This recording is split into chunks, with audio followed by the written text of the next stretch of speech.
what I'm going to do is start off real quick, though, is just a real brief review, if you will, of what we talked about last time. And hopefully this rings a bell, but we talked, and this applies to health in general, not just for mental health issues, but health in general.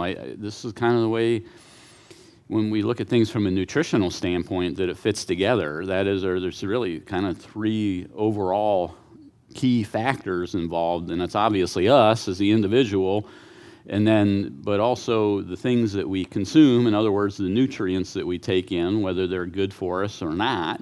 There's still things that we're taking in, nutrients being the good things, the toxic substances being obviously the bad things that we might consume or take in, or smoke or chew or those kinds of things, or alcohol and those kind of things. But, and then the interaction between us, the nutrients, and the gut bacteria and the gut flora. So they're going to focus a little bit on today, from a nutrition standpoint, in this key in terms of mental health, about, last time we talked a lot about this, the gut flora part. Here we're going to talk a little bit about some nutrient types of things that are important. There's really two major ones that I think are the keys that we want to focus on. But again, just to reiterate, it's the way we feel. In other words, our moods and et cetera clearly impacts what we eat. We know that from studies. And certainly there's culture involved, family culture and stuff like that. It's going to dictate too somewhat what we might eat. But certainly our own personal likes and et cetera impacts what we eat and how much of it.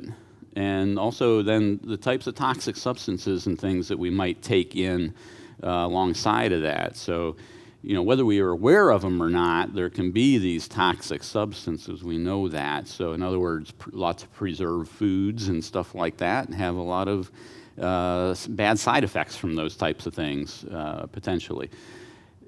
And again, from last time as a review, what we eat, the toxins we take in, et cetera, it impacts the gut flora, the bacteria in the gut. We're talking about the gut flora has a big impact on what they're doing. And in turn, those gut flora have really a pretty profound influence on the way that we feel, and let alone the balance between health and disease otherwise, diabetes, heart disease, high blood pressure, et cetera, that are affected by these gut bacteria. Real key aspect of things, but kind of looking at it from that triangle. And to summarize that, we talked about last time, nutritional and lifestyle behaviors, in other words, what we eat and nutrition, but also the types of things that we might do otherwise, smoking, alcohol, any of those kinds of things, can really have a profound influence on the balance between health, disease, and we obviously want to look towards health and not disease, right? Looking at good things. And there's two of these review, just reminders of these. Once again, how this the brain gut microbiota, so in other words, the brain, our gut, and the bacteria that live within it, how those interact and can lead to the effects on our own mental health, the way we feel, our anxiety levels, et cetera. So again, kind of stressing from last time, we talked about all these hosts of different things, such as antibiotic use that can affect the gut bacteria in significant ways, major periods of stress that can affect the gut flora, injuries, burns, or overall diet, tobacco, alcohol. Many different things can affect this bacteria that live within the gut. And these, in turn, feed information back to the brain, direct nerve connections and otherwise, that lead to changes in the way that we feel. So, and this has been uncovered, if you will, really just in the last 8 to 10 years of much more aggressive research on this that is making these connections. These bacteria, the gut bacteria, have profound impact on what we refer to as the neurotransmitters in the brain. So folks who are on antidepressants, for instance, or the opposite sort of anti-anxiety medicine. Well, those medicines they're only trying to affect these neurotransmitters in the brain. That's what they're designed to do. But those things never really get to the heart of the matter, and that is what's throwing them off to begin with. That's what the gut flora are doing. They're affecting that. And and again, it's a two-way street once this sort of gets revved up and gets started, because, again, just as there was an axis that went, so to speak, from the gut up to the brain, there's information that is being sent back from the brain in the setting of anxiety and depression or stresses and things like that through a series of hormones and also nerve stimulation that ultimately are going to affect the types of bacteria that are going to thrive in the gut. I guess in a sense it's a two-way street, or it's almost like a vicious circle that can get started for some folks once that gets triggered into a bad way. So it's a roundabout circuit thing that goes on there. So that was kind of from last time. So picking up from there, this is where we start a little bit of new stuff here. So I'm going to focus on two particular areas real quick. It's not going to take us too long. We're going to focus on two particular things in the diet that we know to this point in time through research in the sciences that shows us they have significant impact on our mental health well-being, our tendencies to struggle with anxiety or to slip into depression, the stresses and things of life may trigger some of these things, but our tendency to fall into those patterns is clearly affected by what we eat. So we can modify at least that. You can't take everybody's stress away, right? It'd be nice if we could. But what you can do is make yourself, in the Army we use the term resiliency. So I'm an Army doc for many years, and resiliency is a term they use all the time today. And resiliency means it's like a balloon, you can push in on the side of it and it comes back, right? It's going to spring back into its normal position. And you'd like our mental health, in a sense, to be able to do that same thing. We would like to be able to say, well, even with severe stresses or things like that we could have bounce back and get past that severe stress without being pushed into depression or something like that. So that's kind of where the nutrition part plays a big role.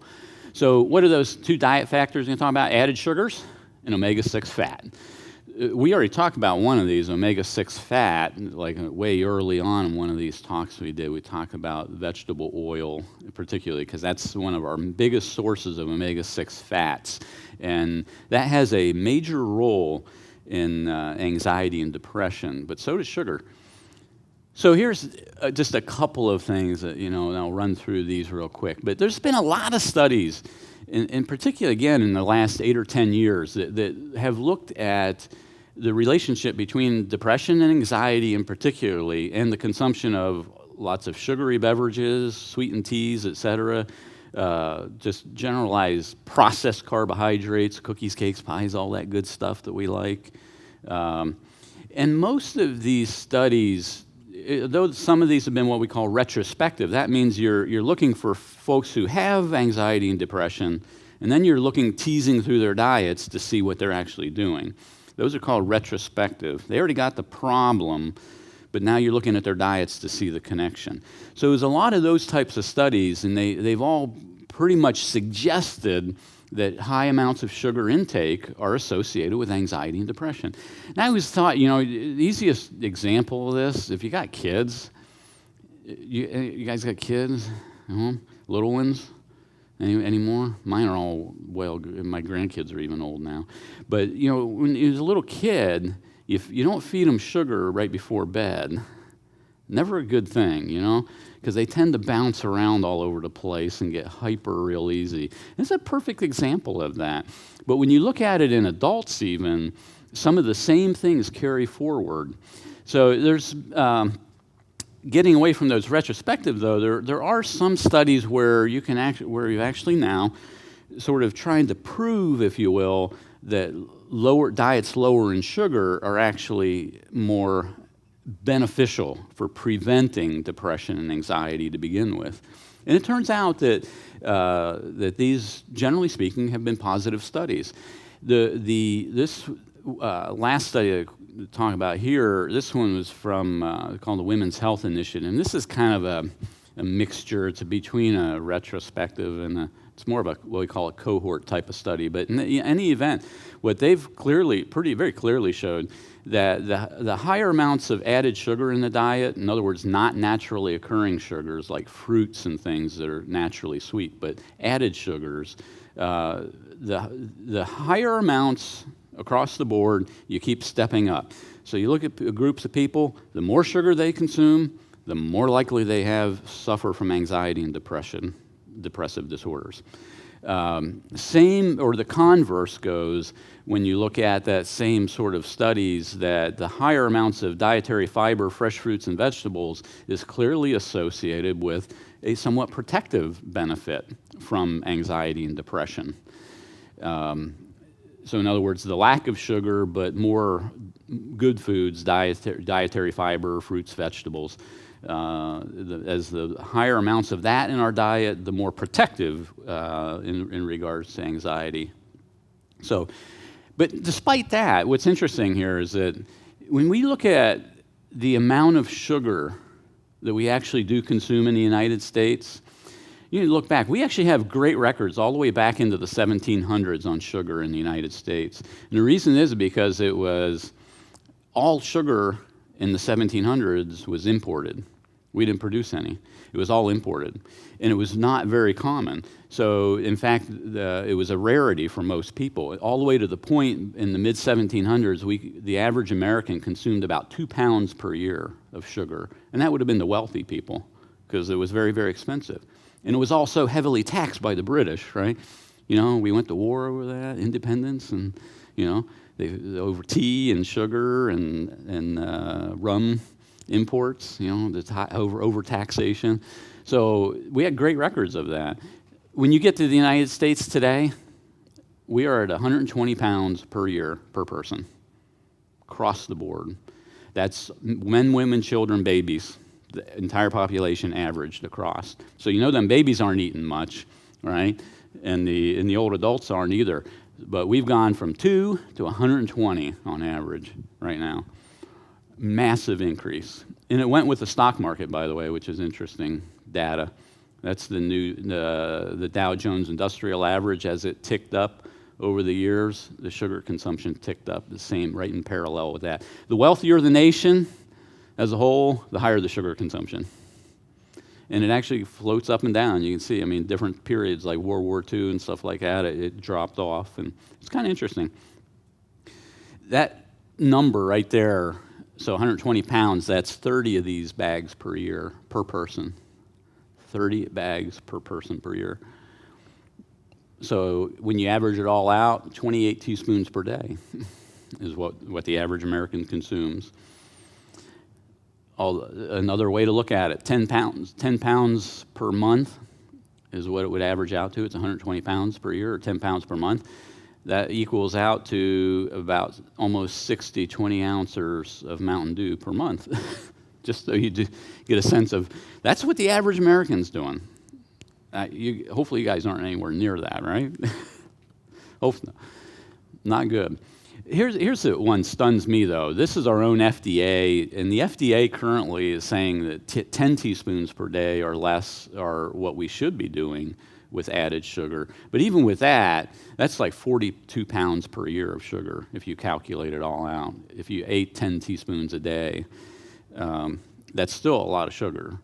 Particularly since, you know what, people back here in the mid-1700s did just fine without it. You know? It's not absolutely necessary. We don't need sugar to that degree. I'm going to skip past this one, but except for that. This is the amount of high fructose corn syrup. You guys, you know, high fructose corn syrup, everyone familiar with that one?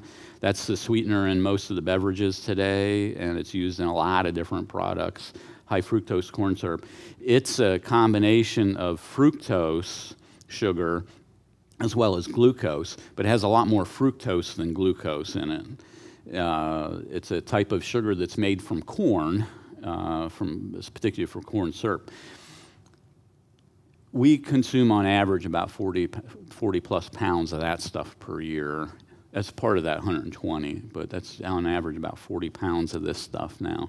Well, this is an entirely contrived substance. This did not exist up until the 1950s, in a sense, the high fructose corn syrup. So it's an entirely man-made sort of thing derived from corn. So switching onto the omega-6 and omega-3, and for those who may recall from one of the early talks we talked about omega-6 and omega-3 fats, it has a big impact on things like diabetes, heart disease, etc. These are omega-6 and omega-3 are what are referred to as essential fatty acids. And the reason they're important is in the sense that they're essential. We can't make them. Human beings can't make them. We have to consume them in our diet. But one of the things that is very, very important to know about it is that we were meant, in a sense, to consume them in very small amounts, equal amounts, small amounts and equal, somewhere around 1 or 2 grams per day. Now, of an oil, that would be a little splotch about like that, 4 or 5 drops on a table. That would be a couple of grams. That's the amount that we were supposed to consume, and is from everything that we understand about it. The problem with it is that with the advent of vegetable oil in the deep fried industry, particularly chips, fries, all that kind of stuff, the amount of omega-6 went from, in our average amount in our diet on a daily basis, just like sugar went up, the average American consumes about 30 grams per day of omega-6 and still 1 gram per day of omega-3. 30 of omega-6 and 1 of 3. Again, supposed to be in balance. Why is this important? And particularly when we talk about mental health, it's very, very important because we have to realize that the brain, which is highly dependent upon fats, it's composed of almost 60% fat, the entire brain. It's a great insulator material for the nerves, and that's how it's used. But the right ratio of these fats is critically important. And when it comes down to these essential there's only 2 essential fatty acids. In other words, again, essential meaning we don't make them. We can't take something else and make it internal. We have to consume it. But if we're consuming this much 6 and this much 3, then the imbalance shows up in all the tissues in the body, and particularly in the brain. And this clearly alters the nerve function in the brain, and it triggers and sets off inflammation in the brain. So it's highly linked at this point, not only to our mood earlier in life, it's very clearly linked to the degenerative brain problems like Alzheimer's, dementia, which nobody likes or wants, Parkinson's disease. Those things are highly linked to this imbalance. But clearly, there's lots of good studies right now, and again, in the last 8 or 10 years that have bringing this out. So this omega-6, omega-3 imbalance leads to brain inflammation, again, later in life, these degenerative problems, abnormal function during life, which is what part of the problem is with the function of our cells in the brain in terms of anxiety and depression. As well as the neurotransmitter imbalances that take place. So this is a key one. And I caution folks on the omega-6, omega-3, reduce the amounts of the vegetable oils in the diets as much as possible. The margarines, disaster. They're entirely made of vegetable oil. They're just not a good thing to do. All the deep fried industry today is all done in vegetable-based oils. Those are corn oil, soybeans, sunflower, safflower, cottonseed, peanut oil, all those. Those are all very high in omega-6.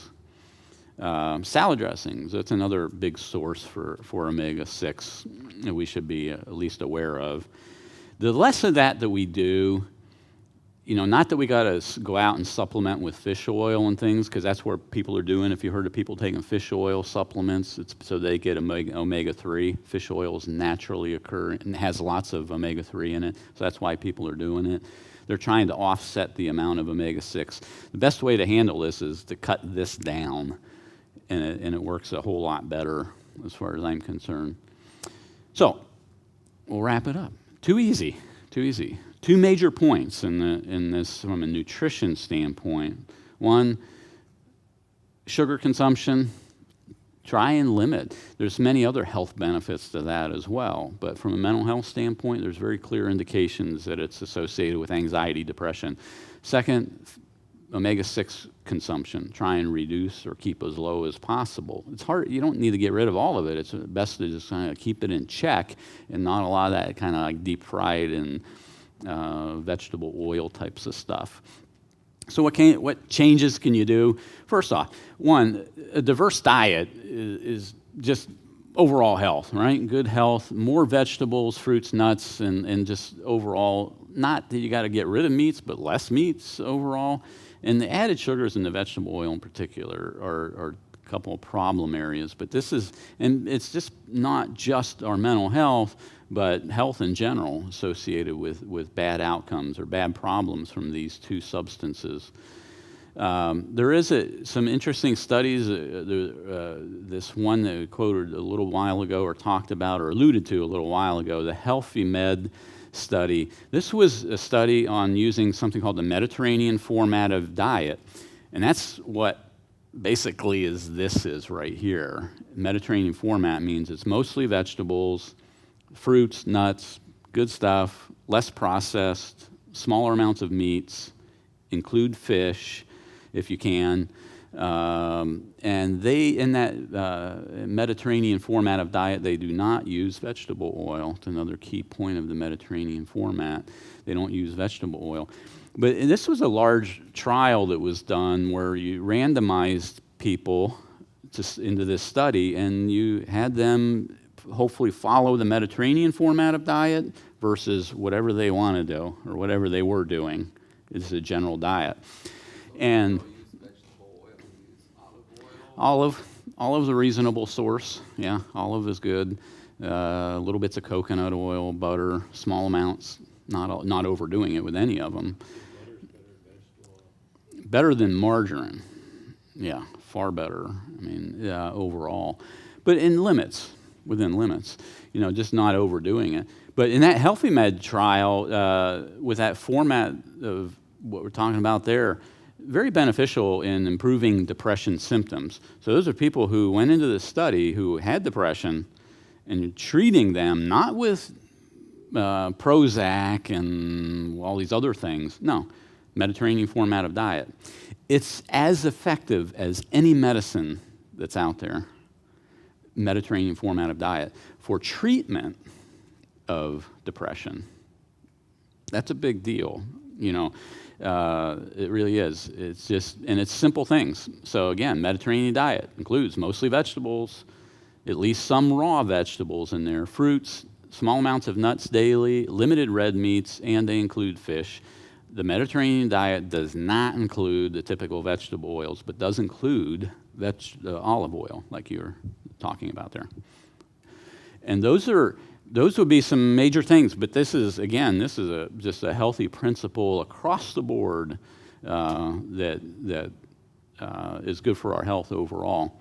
Again, what are some of the other things? Yeah, well, with that type of diet, we do treat the gut flora pretty well with that other with the Mediterranean format or something similar to that. But we should try and avoid antibiotics unless they're absolutely necessary. Sometimes they are. Avoiding tobacco and alcohol. Margarines are a disaster as far as I'm concerned. Deep fried foods, artificial sweeteners are no better than sugar. They're probably even got some other additional harms beyond sugar, so we shouldn't really use those. Processed foods as least as possible. Again, many of we talked about this the last time, but many of the bacteria that are associated with favorable mental health effects, in other words, less depression, less anxiety, These types of bacteria that would thrive in our gut rely upon what is referred to as non-digestible fiber in our diet. And that only comes from fruits and vegetables and stuff like that. Those are the types of things. So in other words, feed the bacteria in the gut the things that they need. Mostly more vegetables and less processed stuff overall. So, and some people use probiotics. It's neither here nor there for that as far as I'm concerned. We've talked about probiotics, I think, last time on this talk, but that's it. That was too easy. No pain involved, right? Not too bad? We use that Less sugar. 120 pounds, isn't that awesome? That's amazing. I think that's amazing. But I heard something that you shouldn't eat like fruits and veggies at the end of the meal. Did you ever hear about that? well, to be quite honest, Does that make a difference? it can make a difference in if you. Let me just put it. We tend to go mostly the vegetables up front, salads and salad and stuff, and then whatever other vegetables. It cuts down the amount of meat that we'll eat, for one, by doing that. And then if you do have something that's on the sweeter side or sugary, at least it's going to blend, if you will, with everything else. And it's not going, if we just consume sugar, like a can of pop in the afternoon or something like that, there's nothing else to dilute it with. And your sugar, it does send the sugar in the bloodstream up, And every time that we stress the body by high amounts of sugar all at one time, we're just begging ultimately to stress the system beyond repair. In other words, eventually diabetes and things like that start kicking in. So, yeah, so it's always a good thing. I think that any of that sweeter stuff, put it at the end. That way you don't eat as much of it either. So, yeah. Okie doke.